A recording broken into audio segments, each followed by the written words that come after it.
12 techniciens, 8 simulateurs et une vingtaine de minutes passées sur chaque appareil pour un check-up complet, nous voici chez Sim Aviation Group, cette entreprise travaillant dans la formation et les services aéronautiques. Vincent est l'un des techniciens de la société, en plein travail sur la 320, il prend le temps d'expliquer son métier. Bonjour, donc nous voici dans un cockpit d'Airbus A320.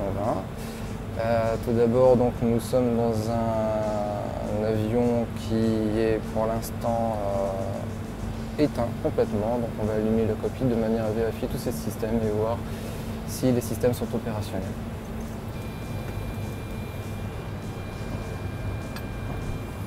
On commence à préparer les équipements.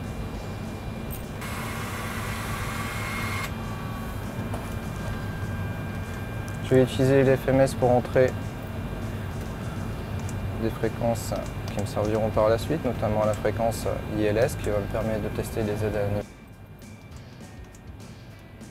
Une fois le cockpit allumé et checké, c'est parti pour la simulation de vol. On met plein gaz.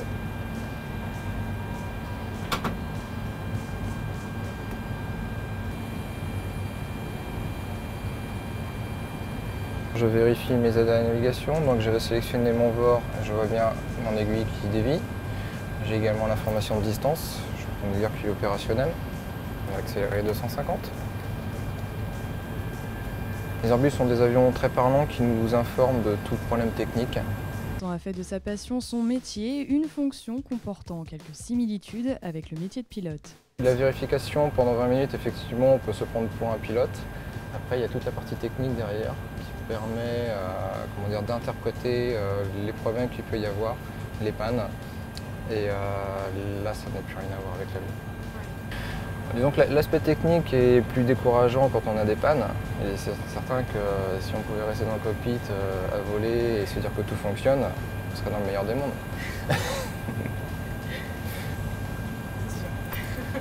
Maintenant, il y a un côté enrichissant de se dire qu'on arrive à dépanner, que ça fonctionne et que les clients soient contents et satisfaits de venir.